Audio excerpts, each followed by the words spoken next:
El pueblo de San Sibilia no conocía el invierno. Al menos, no uno real. La última nevada registrada fue en 1843, según el calendario que colgaba, oxidado, en la pared del Museo del Pueblo. Pero aquel 14 de febrero, el día en que Clara del Monte contrajo matrimonio con Andrés Sepulveda, una nieve inexplicable comenzó a caer, silenciosa y pesada, como una advertencia. Clara llevaba un vestido blanco, no por tradición, sino porque el negro le parecía demasiado adecuado para una boda con un hombre como Andrés. Él era un abogado prominente, guapo y de ojos tan oscuros como su pasado. Todos en el pueblo murmuraban cosas sobre él, pero nadie lo enfrentaba. Ya es tarde para cambiar de opinión le susurró su madre, mientras le ajustaba el velo. No me caso por amor respondió Clara con voz hueca. Me caso por promesa. La ceremonia fue breve. En el altar, Andrés apenas le rozó los labios con un beso, y cuando tomaron las copas para el brindis, Clara notó algo extraño en el vino. Una sustancia grisácea flotaba en su copa. Miró a su esposo. Él no bebió. Esa noche, Clara cayó enferma. Dolor abdominal, vómitos, visión borrosa. Cuando despertó, 2 días después, en su propia cama, ya no era la misma. Algo en su interior se había roto. Y algo más, se había encendido. Fue envenenada declaró la curandera del pueblo. Con algo antiguo. Algo que despierta lo dormido. Andrés desapareció. Se dijo que fue a resolver un caso en la capital, pero Clara sabía. El la había querido muerta. El matrimonio era solo una trampa. Un ritual. Pero el veneno no surgió el efecto esperado. Porque Clara no murió. Cambió. Las semanas siguientes, la nieve no se detuvo. El pueblo entero quedó cubierto por un manto blanco y gelado. Y en medio de todo, Clara comenzó a ver cosas. Sombras. Voces. Una figura vestida como ella el día de su boda, caminando entre los árboles del bosque que rodeaba su finca. Una noche, la siguió. Con un farol en la mano, camino por la espesura, guiada por la silueta fantasmal que parecía bailar entre los árboles. ¿Quién eres? Preguntó con voz firme. La figura se volvió. No tenía rostro. Solo un velo blanco ensangrentado. Soy lo que dejaste entrar susurró una voz en su cabeza. Desde entonces, Clara no durmió más. Comenzó a escribir cartas. Decanas. Todas dirigidas a su esposo. Todas terminaban con las mismas palabras, nos veremos cuando la nieve deje de caer. Los aldeanos comenzaron a evitarla. La llamaban la viuda blanca, aunque nadie había confirmado que Andrés estuviera muerto. Pero ya no importaba. Clara había cambiado soludo por una promesa. Y esa promesa era venganza. En su jardín crecieron lirios que sangraban savia roja. En su chimenea ardía fuego sin lina. Y en sus ojos, un brillo nuevo. No de tristeza. De hambre. Porque Clara no quería justicia. Quería castigo. Y la nieve, apenas comenzaba a caer. El invierno que no debería existir seguía creciendo. San Sibilia, antes solido y ruidoso, se convirtió en un mausoleo blanco. Las campanas no repicaban, los mercados cerraron, y los niños ya no jugaban en las calles. Todos murmuraban que la nieve traía algo más que frío. Algo oculto bajo su manto. Clara despertó una noche con un crujido seco. No era el viento ni ramas cayendo. Venía del suelo de su casa. Bajo las escaleras con una lámpara de aceite. Cada peldaño parecía gemir con su peso. El salón estaba vacío, pero el sonido continuaba, ahora más claro, algo escarbaba la tierra bajo las tablas. Clavo un cuchillo en una de las maderas y la arrancó con furia. Debajo, tierra suelta. Negra. Y un olor familiar. Sangre vieja. Carne podrida. Huesos. Excavo con las manos. Primero apareció una mandíbula. Luego una caja torácica vestida con jirones de uniforme policial. Clara lo reconoció. Era el oficial marino. Había investigado la desaparición de su padre años atrás, antes de desaparecer él también. Pero había algo más. Un anillo. De Andrés. Clara cayó de espaldas. Como había legado su anillo allí? Y por qué estaba con el cadáver de un policía? El frío en la casa se volvió insoportable. La lámpara se apagó sin viento. En la oscuridad, Clara sintió una mano en su hombro. Al volverse, no había nadie. Pero en la pared, escrita con escarcha, una frase. Las promesas se entierran con huesos. Pero también despiertan. Al día siguiente, Clara visitó la iglesia. Necesitaba respuestas. El padre Mateo, un anciano de 90 años, la recibió con miedo. Evitaba su mirada. Sus manos temblaban al ofrecer el té. Padre, ¿qué sabe usted de promesas malditas? Preguntó. Lo que me condena. Pero no saberlo, te matará respondió el anciano. Él habló de un antiguo pacto.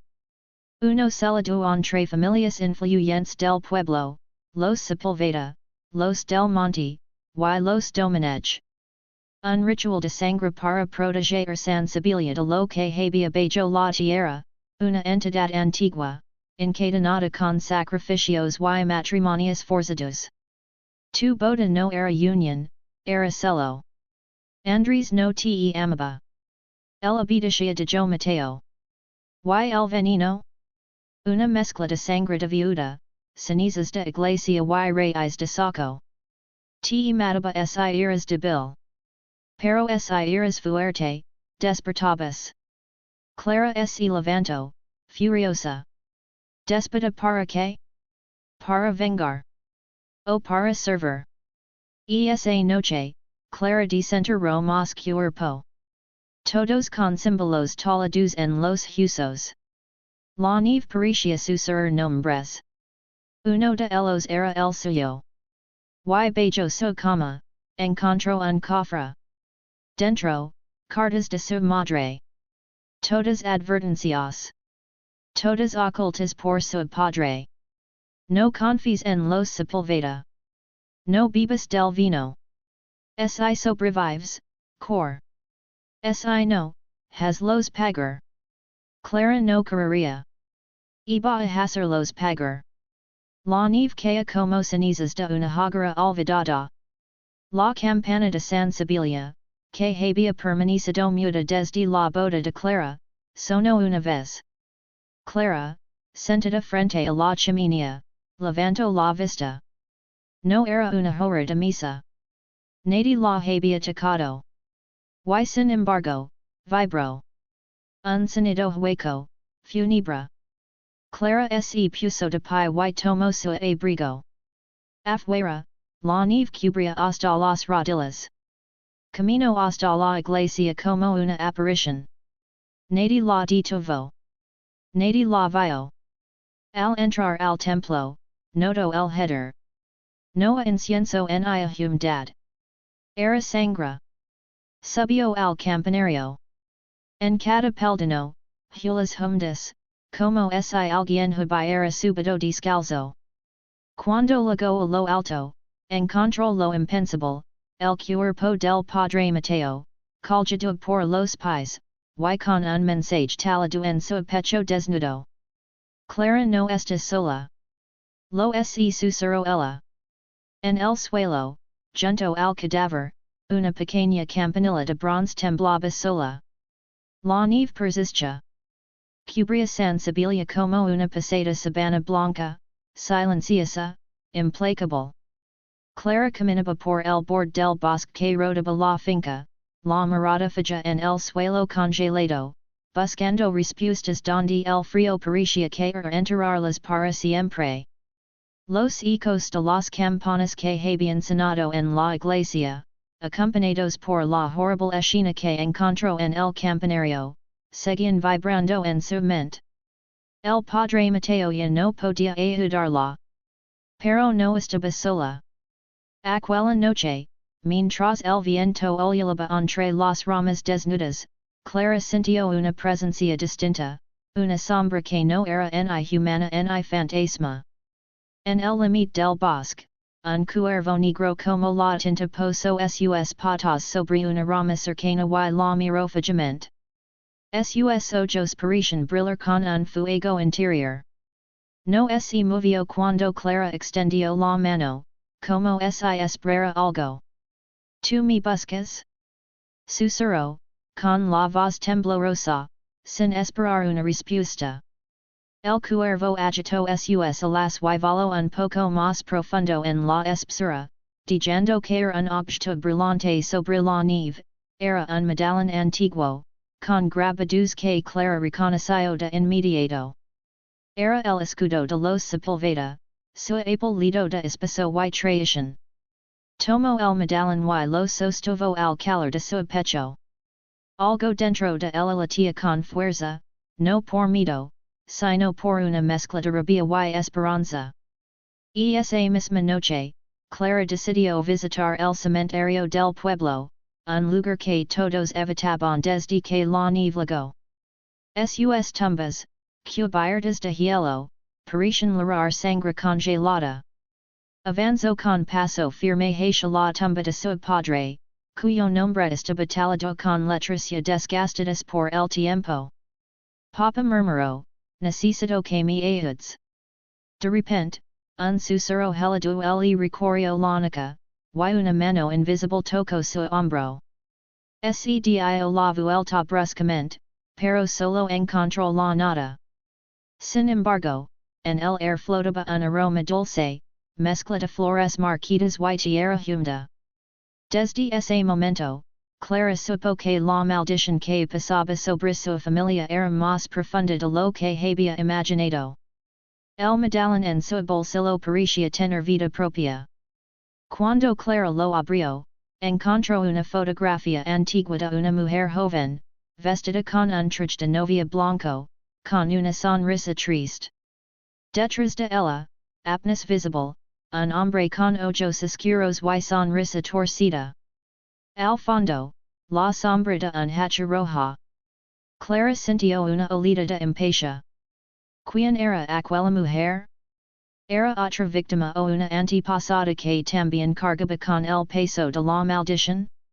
Decidida a descubrirlo, fue a la biblioteca del pueblo, un lugar frío y polvoriento donde las viejas historias de sensibilia se guardaban en libros de cuero y pergaminos amarillentos. Ali, el bibliotecario, un hombre anciano y amable llamado Don Evaristo, la recibió con curiosidad. No muchas personas se atreven a venir aquí en invierno de yo, mientras pasaba sus dedos por las hojas de un libro. Buscó la historia de la viuda blanca y los Sepulveda respondió Clara, mostrando el medallón. Don Evaristo suspiró, sacó un grueso tomo y lo abrió por una página marcada con una cinta negra. Comenzó a leer en voz baja.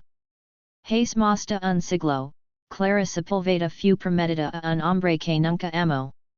En la noche de su boda, el novio desapareció, dejando tras de sí una estela de sangre y misterio. La novia, conocida como la viuda blanca, juró vengarse y proteger su linaje de una maldición que caía como sombra sobre su familia. Clara escuchó, fascinada y aterrorizada a la vez. La historia parecía un reflejo exacto de su propia vida, como si fuera un eco del pasado. Hey mas. Pregunto con urgencia.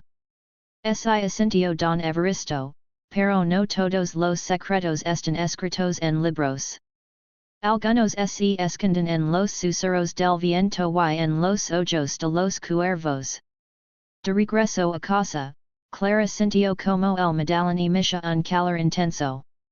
De pronto, vio la figura de la mujer de la fotografía aparecer frente a ella, translúcida, con ojos llenos de tristeza pero también de fuerza.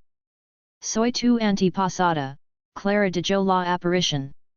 Yo también fui víctima del pacto y de la traición.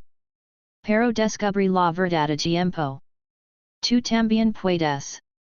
Clara la escuchó con atención mientras la sombra le contó como el linaje Sepulveda había celebrado un acuerdo con una entidad oscura para proteger el pueblo a costa de sacrificios humanos, bodas sangrentas y secretos ocultos. El veneno que te dieron, la nieve eterna, los muertos explicó, todo forma parte de ese ciclo. Pero hay una forma de romperlo, amor verdadero y valencia. Amor? Preguntó Clara, en medio de todo esto? Si. El amor que no se rinde ante la oscuridad puede ser la lave para liberarnos. Con esa esperanza renovada, Clara sintió por primera vez que no estaba sola ni condenada. Los días siguientes fueron un torbellino de emociones y descubrimientos. Clara comenzó a sentir una extraña atracción hacia Daniela, la joven encargada del taller de costura del pueblo, quien le ayudaba con vestidos y reparaciones desde hace semanas.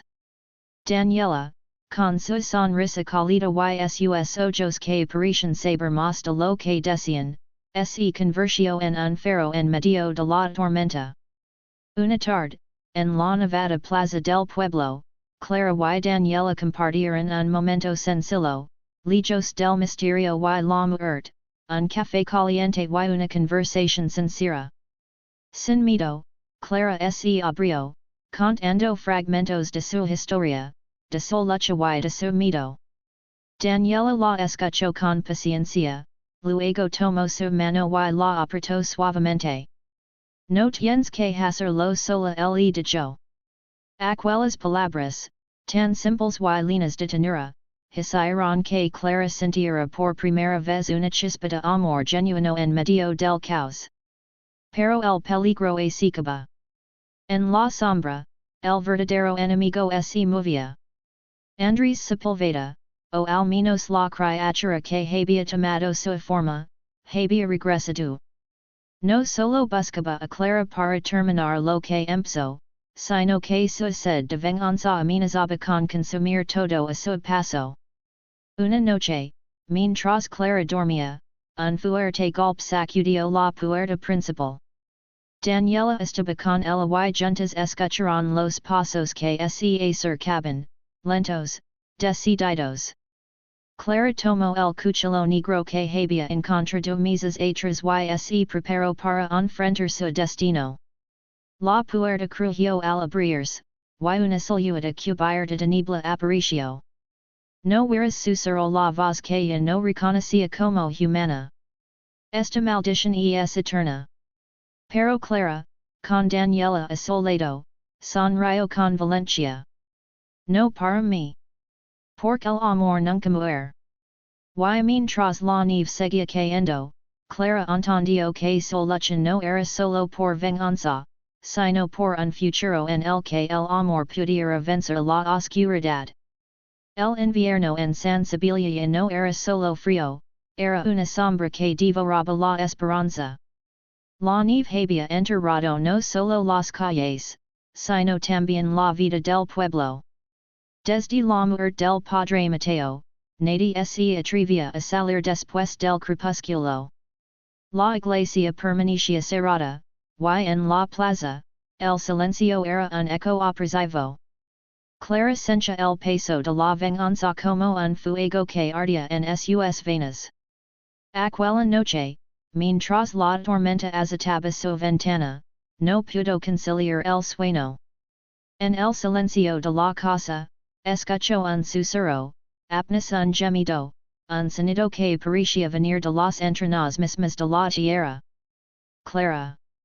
Llamó una voz, susurrante y rota, tan familiar como un recuerdo olvidado. Se levantó y recorrió la casa con pasos lentos, guiada por ese murmullo que parecía mezclar miedo y súplica. En el sótano, una puerta vieja y olvidada crujió al abrirse. Clara encendió la linterna y bajó, el aire se volvió denso, cargado con el olor a humedad y tierra removida. Ali, bajó la casa, encontró un pasadizo que nunca había visto. La nave afuera había cubierto pistas y olvidos, pero el túnel era un recordatorio de secretos profundos. Camino con cuidado, la luz apenas alcanzaba a revelar las paredes húmedas y las marcas taladas en la piedra, símbolos que reconocía de las cartas de su madre. Cada paso parecía despedir sombras que la observaban desde la oscuridad. Al final del pasillo, la linterna iluminó una figura encapacada, de espaldas. ¿Quién eres? Preguntó Clara, con voz firme. La figura se giró lentamente. No era un fantasma ni un demonio, sino una mujer de mirada triste y manos temblorosas. Me llamo Ana de Jo. Soy la única que puedo para cuidar esto. Ana le explicó que era la última descendiente de una línea que protege el celo del pacto, un juramento hecho para contener la entidad que Andres y sus ancestros habían servido.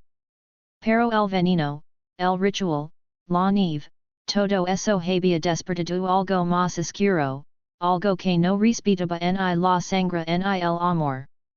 Vine a buscarte continuó Ana. Porque solo tú puedes romper el ciclo. Solo tú tienes el poder que Andres temía. Clara sintió que una luz tenue se encendía dentro de ella. Aquel poder que la había transformado, que la había hecho inquebrantable, también podía sanar. Pero no estaba sola en esa misión.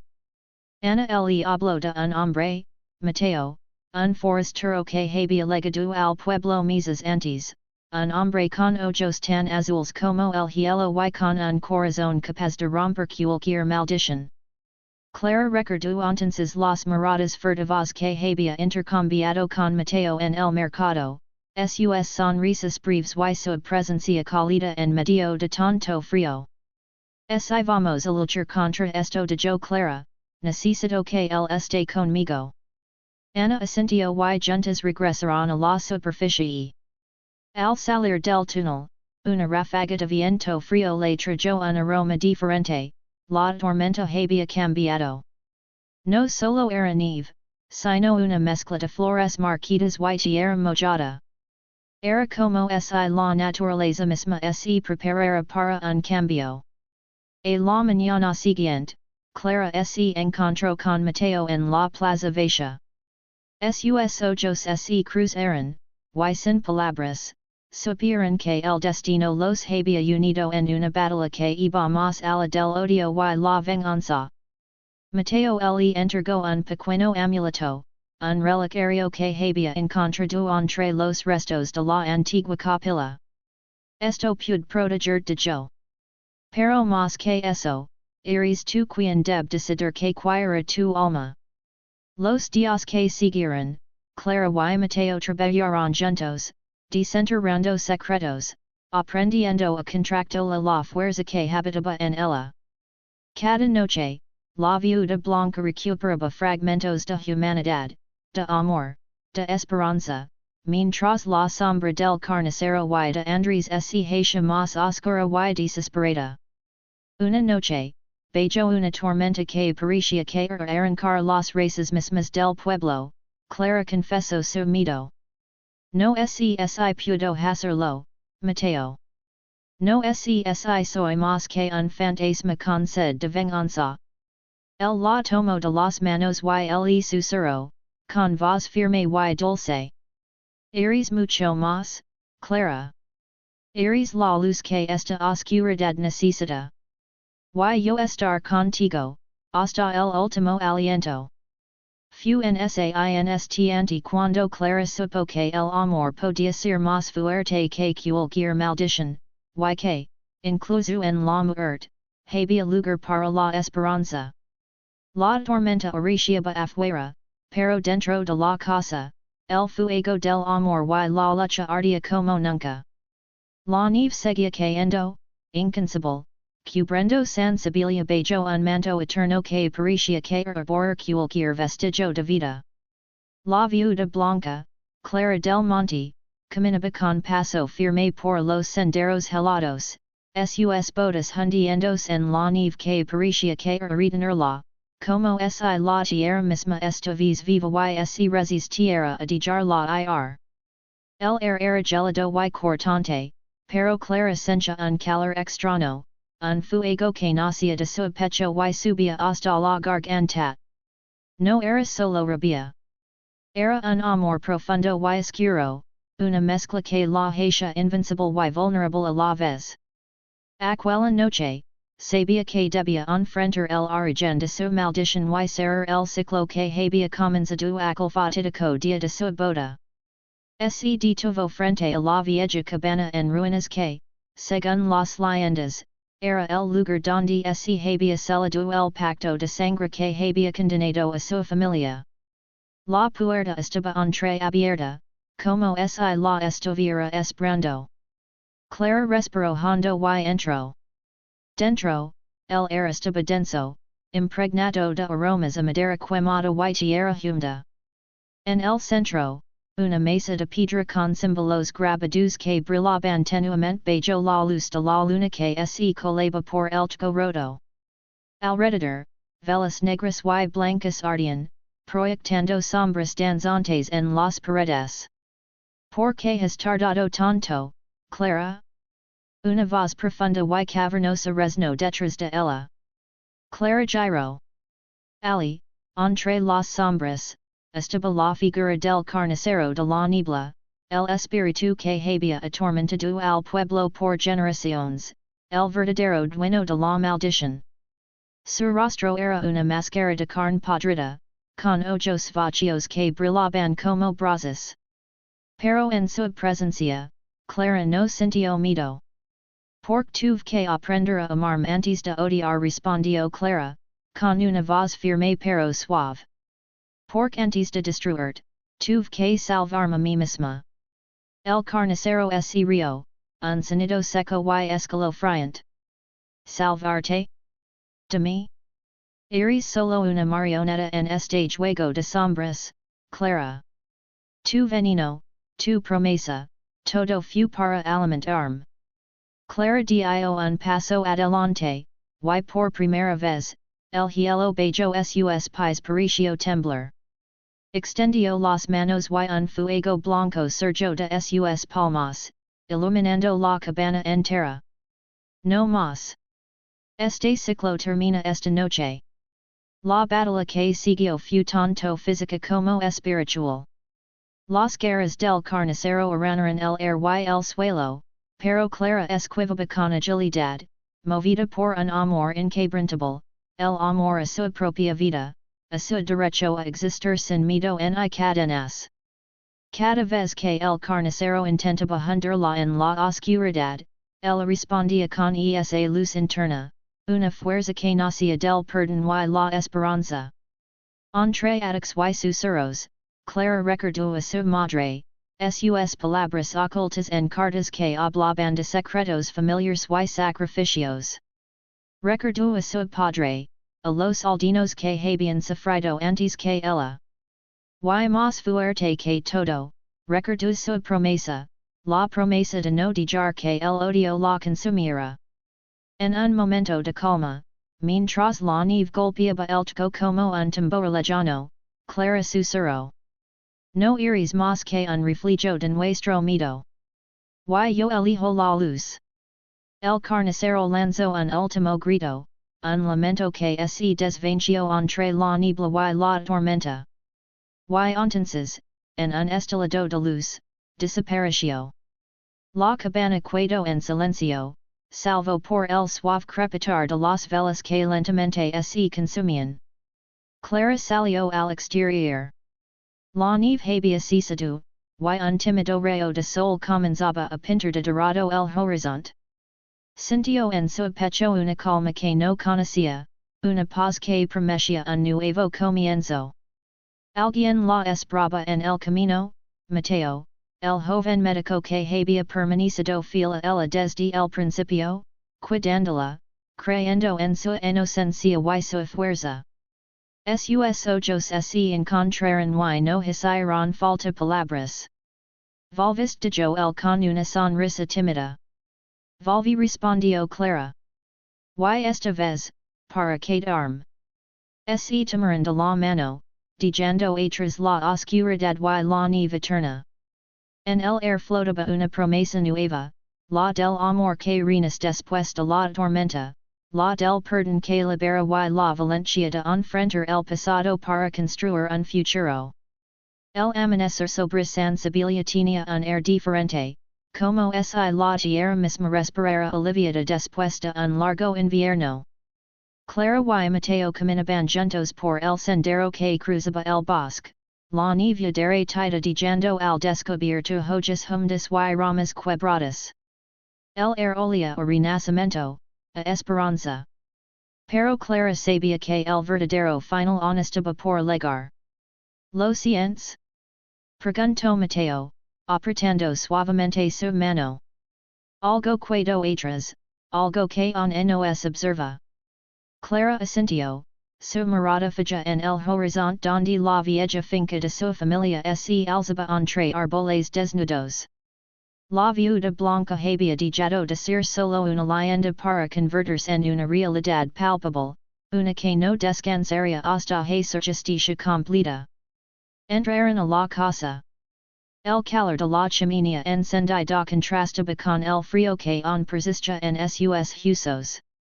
Sobre la mesa descansaba un viejo libro que Mateo había encontrado entre los escombros de la cabana maldita, lleno de símbolos y con la inscripción, el pacto final. Esto no es dirá como romper el vínculo para siempre dijo Mateo. No solo con el carnicero, sino con la maldición que pesa sobre nuestra sangre. Horas pasaron entre lecturas, rituals y rezos antiguos. Clara sentía como una energía externa la envolvía, pero no era temor, era la fuerza de todos aquellos que habían caído antes que ella, la fuerza del amor y la justicia que se abrían paso en la oscuridad. Cuando la luna llenó el cielo, Clara y Mateo salieron al jardín, donde los lirios que songraban ahora lucen secos, transformados en flores blancas y puras. El momento había llegado. Permítame algo dijo Clara con voz firme. Que si algo me sucede, seguirás luchando por nosotros. Mateo tomó sus manos y respondió, con lágrimas que reflejaban la luz lunar. Te lo prometo. No importa que venga. Ambos comenzaron a recitar las palabras del libro, un cántico antiguo que llamaba a la luz para purgar las sombras. La nieve comenzó a caer de nuevo, pero esta vez no era fría ni oscura, sino luminosa y cálida. El air vibraba con una energía poderosa. De repente, una figura emergió de entre la niebla, el carnicero de la niebla, más sombrío y amenazante que nunca, su rostro desfigurado por el odio y la desesperación. No pueden detenerme rugio. Soy parte de esta tierra, de esta sangre. Clara no retrocedió. En su pecho ardía el amor por su pueblo, por su familia, por Mateo. Era su escudo y su espada. No eres parte de nada replicó. Eres la sombra del miedo. Pero el amor siempre vence. Con un grito que combinaba furia y esperanza, Clara levantó las manos y liberó toda la luz que había cultivado en su alma. La figura del carnicero se retorció, sus gritos se mezclaron con el viento y la nieve, hasta que finalmente desapareció en un haz de luz pura. La tormenta se calmo.